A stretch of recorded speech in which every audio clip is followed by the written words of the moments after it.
KSRTC bus തടഞ്ഞു നിർത്തി റോഡിൽ കാണിച്ച ഷോയെ തുടർന്ന് ബഹിരാകാശത്ത് നിൽക്കുന്ന ആര്യ രാജേന്ദ്രനെ താഴെ ഇറക്കാം, അല്ലെങ്കിൽ എങ്ങനെയെങ്കിലും ഈ പ്രശ്നമെല്ലാം ഒന്ന് പരിഹരിക്കാമെന്ന് കരുതിയായിരിക്കാം രാജ്യസഭാ MP AA റഹീം എത്തിയത്. എന്നാൽ ഇപ്പോൾ ആര്യയ്ക്കൊപ്പം ഏറിൽ നിൽക്കുകയാണ് റഹീം.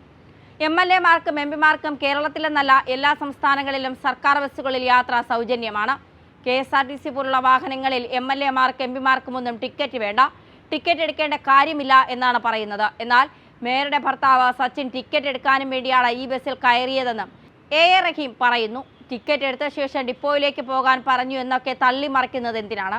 അപ്പോൾ അവിടെ തന്നെ കള്ളം പൊളിയുകയാണ്. പിന്നെ മറ്റൊന്ന് റഹീം പറയുന്നു, കമ്മ്യൂണിസ്റ്റുകാരി ആയതുകൊണ്ട് വരുന്നവർക്കും പോകുന്നവർക്കും എല്ലാം കയറി കൊട്ടാനുള്ള ചെണ്ടയാണ് കമ്മ്യൂണിസ്റ്റുകാരിലുള്ള സ്ത്രീകളെന്നാണ് വിചാരിക്കുന്നത്. ആദ്യം ഇതൊക്കെ പറയേണ്ടത് നിങ്ങളുടെ കൂട്ടത്തിലുള്ള നേതാക്കളാണ്.